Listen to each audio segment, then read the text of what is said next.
In towns and villages all over Africa, on perilous hillsides and overcrowded favelas in Latin America,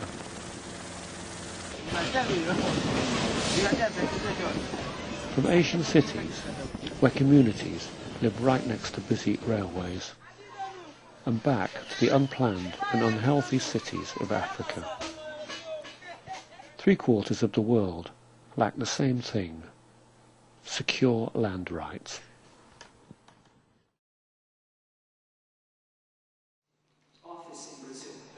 But there is a network working to find ways to secure those rights.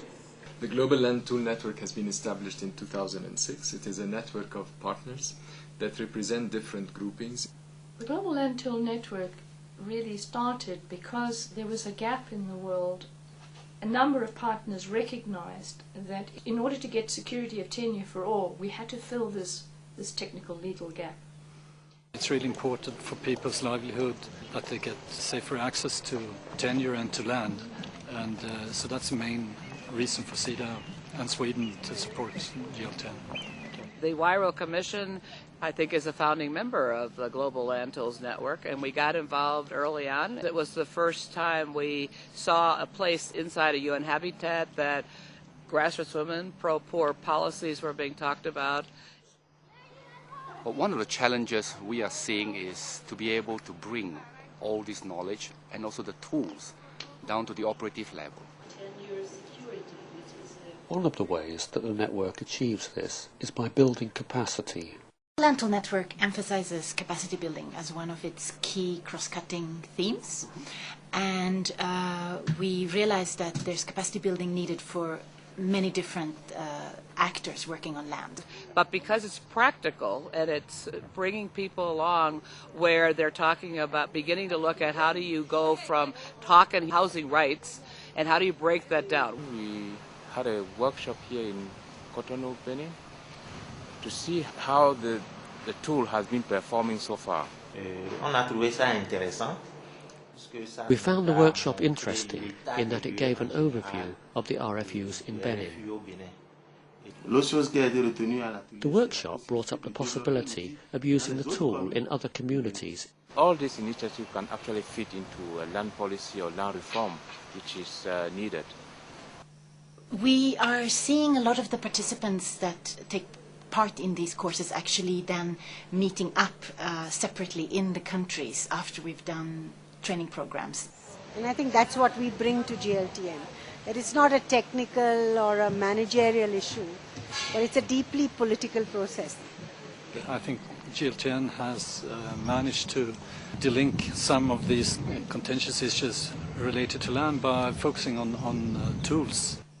We are now in a situation where we have a number of tools. And one of these tools has established a new approach to tenure. The social tenure domain model is a land rights recording system. It is really responding to the development of proper land tool as one of the objectives of GLTN. The conventional land administration systems cannot accommodate informal settlements where you have multiple claims on the same property. This is now caters to the needs of the informal settlements, customary areas, and those with chaotic records management systems. There's also an opportunity because now there's an ongoing interest of programmers, technical people, and professionals to actually deal and use this software. Of the many challenges putting into practice land tools, one of the most crucial is to make sure that women also share the benefits. What GLTN has done is really to include in the process also gender issues and grassroots women. Gender is critical for GLTN because it's well known and evidence shows that there's a huge disadvantage in terms of women's access to land. One of the things GLTN has been working on is to develop a set of gender evaluation criteria. Nós começamos a trabalhar com GLTN em 2007. We participated in a workshop in Nairobi, in Kenya. Very proud of one of our member groups, Espacio Feminista, who was at the original meeting when we designed the gender criteria and who took it home to Recife. This was the beginning of the development of what we call the matrix, the criteria for the evaluation of gender.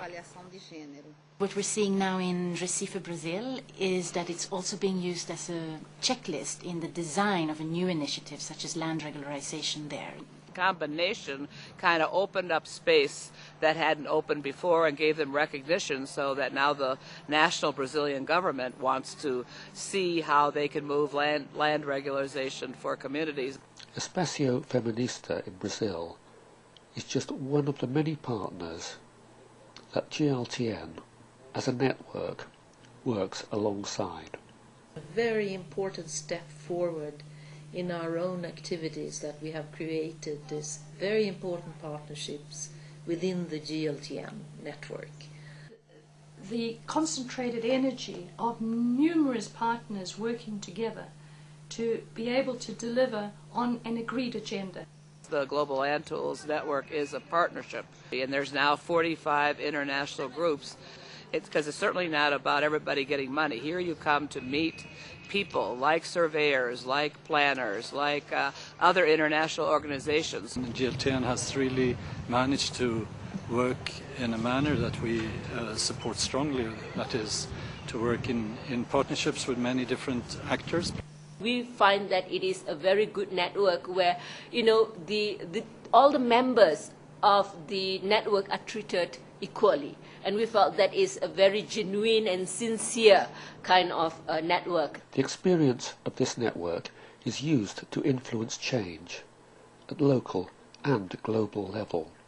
There are now 45 global partners and regional partners that are very influential in terms of dealing with land issues, have been influencing the thinking and creating a paradigm shift in academia, as well as in the professions, but also influencing the grassroots.